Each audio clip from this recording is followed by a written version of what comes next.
Okay, so welcome to Bridgend Farmhouse. My name's Will, and I'm the chairperson of a community group called Bridgend Inspiring Growth.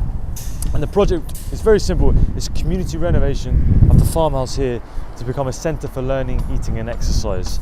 So I'm going to tell you a bit about how we got started and what's happening on the site now, and how you can get involved and what we hope will happen in the future.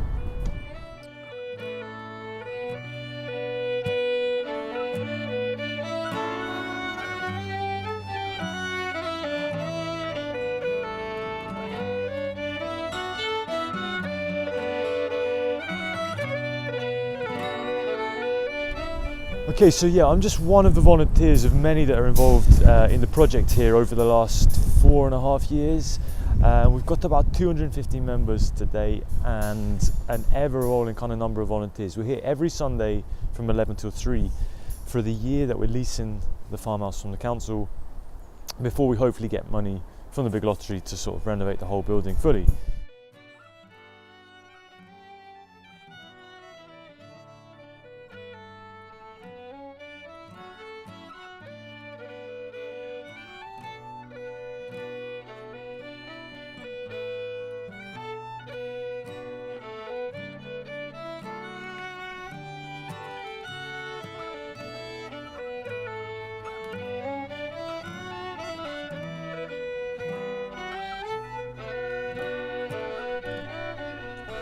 Okay, so I'll just give you a wee bit of history about how the project and the group has started. I was volunteering at Bridgend Allotments and I met a few other people that were interested in what was happening at Bridgend Farmhouse. And a few of us called a meeting then just to talk about the site and maybe ideas for it, and about 50 people turned up, and there was a huge amount of energy and enthusiasm for seeing the farmhouse renovated and brought into community use. So that really sparked enthusiasm to start a group, start a community project, and to get people engaged and involved in taking over and renovating the building. And so over that 4.5 years, we've had a huge amount of volunteer involvement to help get to where we are now, which was a year ago, January 2014.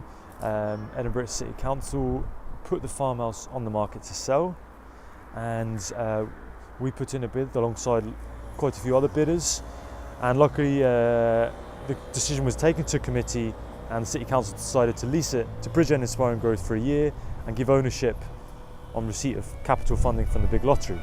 So that's where we are now, and that's why we're hoping to take forward this centre for learning, eating and exercise from here on.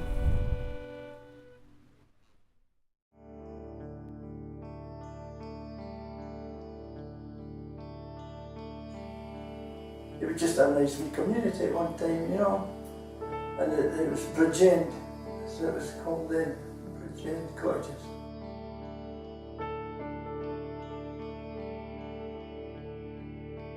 There was an aroma, put it that way, and you always knew when you were coming to the farm.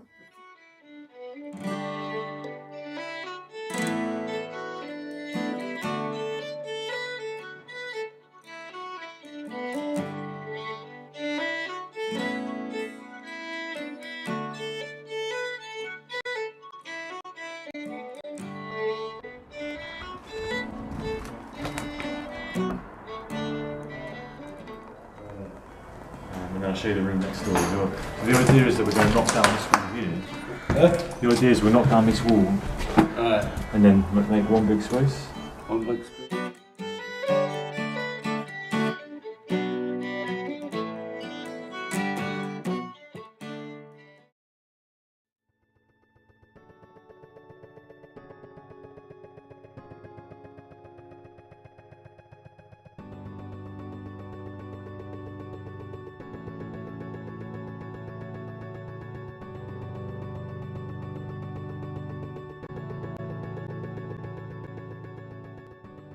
So I'll just kind of point out some of the spaces here. This is the old kitchen, and that's what we're hoping will develop as a specific bespoke training kitchen down here. And then the cafe will be further down along the other side. There'll be other toilets, there'll be a prep area over here, and then upstairs will be offices and workshop space. along here is where there'll be an extension for 4 outdoor spaces, 4 units, 1 community workshop, 1 studio and 2 storage units.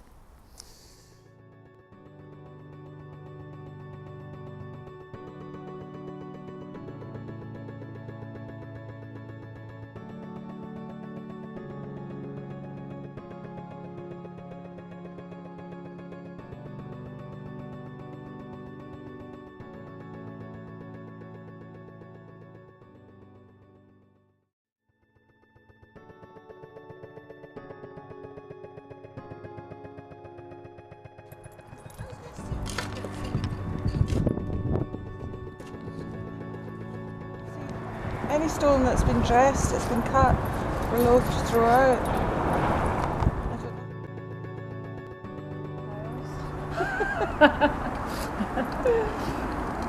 We're just saying we need some friendly builder with a JCB. But when you think, like, if we really don't need this,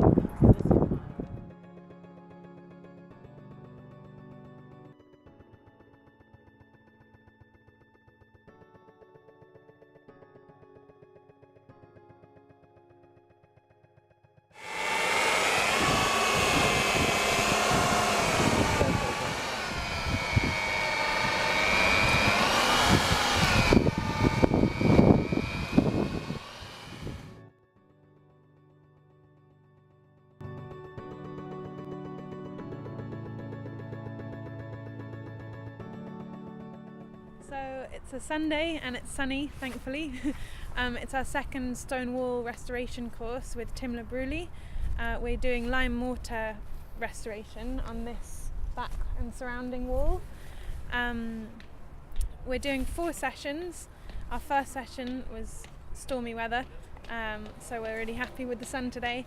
The plan is to run these 4 sessions. We'll see what we get done of the wall, and the main thing is we want to kind of trial these sort of courses in practical skills, traditional building skills and DIY, and see what the demand is, if people are into them, and then hopefully we can continue those throughout this year.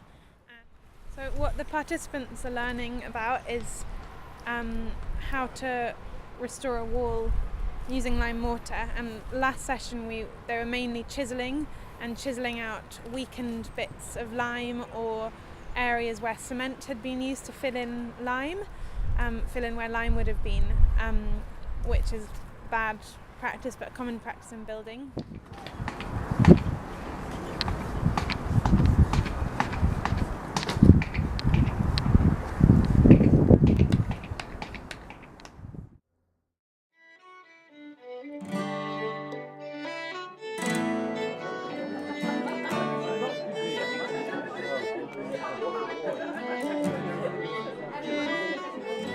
We go back obviously quite some time. We all said it was my father, but it's really my grandfather who was the first of the Binney family to operate from Bridgend House.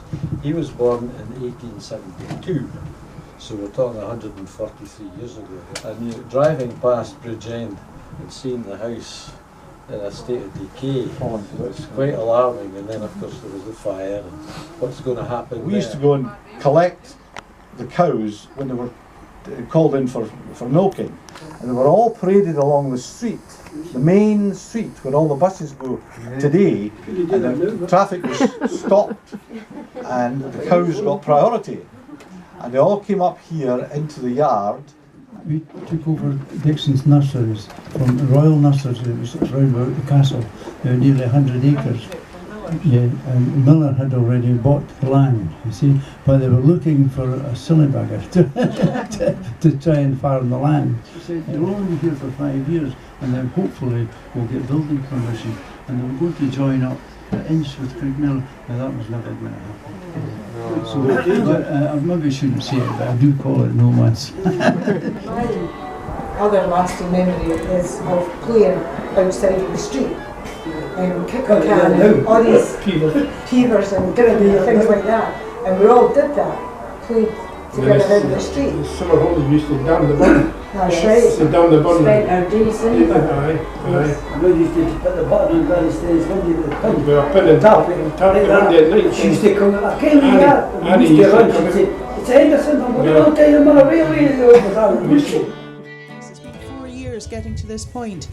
We got the building just about a year ago next month, and we're in the process of applying for the funding. The idea is that it's going to be quite a, working with the existing building, quite a sympathetic restoration, what you can do with it, providing flexibility. We'll be submitting these plans to the big lottery in April time, if everything goes according to plan. We have a few bits and bobs still to see to. We're talking to the idea to have a cafe and to use the room here to open up the space and open it up to the outside, opening up to the terrace to have a good view off to the south, the sun, and then opening up to the garden at the back. But we have a fantastic parkland in the middle of Edinburgh, which is accessible by bus. So those people who may want to start walking activities or whatever, you can come out of here's a route directly into Craigmillar Castle Park. Realistically, we're looking at January 2017 for the opening of the refurbished building. So They were the good old days. A lot of changes in Bridgend now. Oh yes.